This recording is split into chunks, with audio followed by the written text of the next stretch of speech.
Hi, I want to welcome you to my channel one more time, and I want to appreciate you for being on this channel. Today I want to talk about teaching social and emotional skill in the classroom. Um, One of the skill of the 21st century, because of the advent of artificial intelligence and some other, very important development that we have in education and human behavior, social and emotional skill is going to be very, very important. Another important one is going to be the language development, because this is the time where we now begin to see how these things are so key that behaviorally some of the effects of us leaning on intelligences from different angle begins to show. As a teacher, it is very important for you to be conscious of this.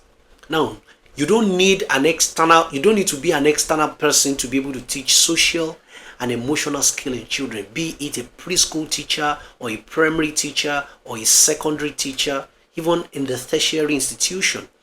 It is very important for you to encourage and embrace the practices that naturally impart social and emotional skill into the children. And the first thing I want to talk about is for you to practice rotational response in the class when you teach.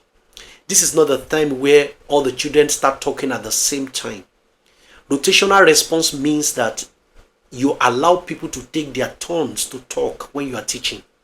Maybe you ask a question or they want to ask a question. You should embrace the fact that when you are teaching, nobody should talk.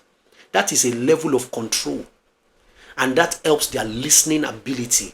It also helps them to develop empathy. When you are talking and then they keep quiet, they pay more attention.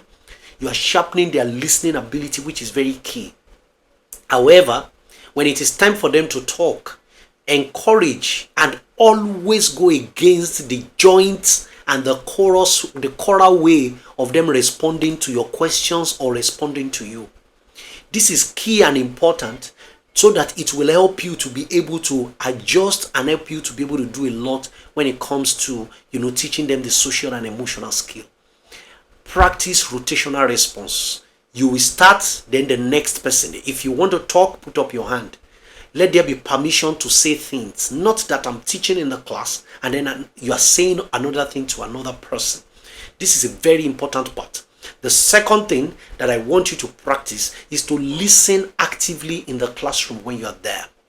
You can be hearing the student but not listening. Listening is not only about hearing of words.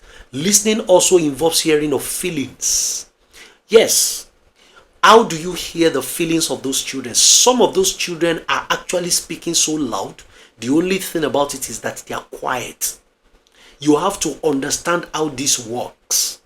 So listening actively in the class means that you as a teacher, you are concentrated in the class. In my teacher's training, anytime a teacher asks me how he or she can work on a child that lacks concentration, I said the person will have to start from himself.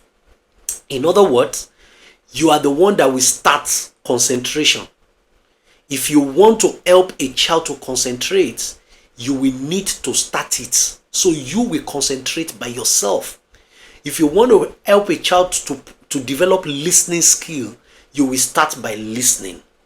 The third thing that can help you to teach social and emotional skill in school is for you to encourage role play activities in the class.